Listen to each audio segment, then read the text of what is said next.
بسم اللہ الرحمن الرحیم۔ مدینہ میں افطار رسالت کی تجلیہ۔ مدینہ منورہ کا پرانا نام یثرب ہے۔ جب حضور رحمت عالم صلی اللہ علیہ وسلم نے اس شہر میں سکونت فرمائی تو اس کا نام مدینۃ النبی یعنی نبی کا شہر پڑ گیا۔ پھر یہ نام مختصر ہو کر مدینہ مشہور ہو گیا۔ تاریخی حیثیت سے یہ بہت پرانا شہر ہے۔ حضور رحمت عالم صلی اللہ علیہ وسلم نے جب اعلان نبوت فرمایا تو اس شہر میں عرب کے دو قبیلے اوس اور خزرج اور کچھ یہودی آباد تھے۔ اوس و خزرج کفار مکہ کی طرح بت پرست اور یہودی اہل کتاب تھے۔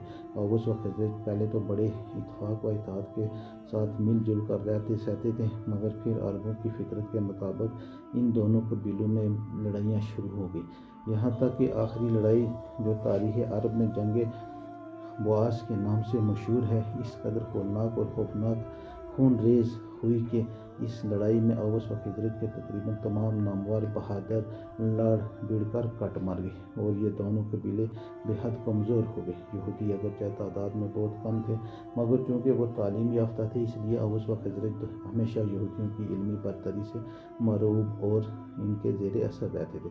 اسلام قبول کرنے کے بعد رسول رحمت صلی اللہ علیہ وسلم کی مقدس تعلیم و تربیت کی بدولت اوس و خزرج کے تمام اختلافات ختم ہو گئے اور یہ دونوں قبیلے شیر و شکر کی طرح مل جل کر رہنے لگے۔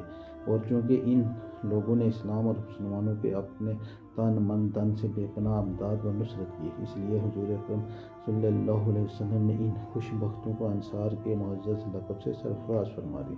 اور قرآن کریم نے بھی ان جانصاران اسلام کی نصرت رسول اور امداد مسلمین پر ان خوش نصیبوں کی مدح و ثناء کا جا بجا خطبہ پڑھا اور راز روح شریعت انصار کی محبت اور ان کی جناب میں حسن عقیدت تمام امت مسلمہ کے لیے لازم الایمان اور واجب العمل قرار پائی۔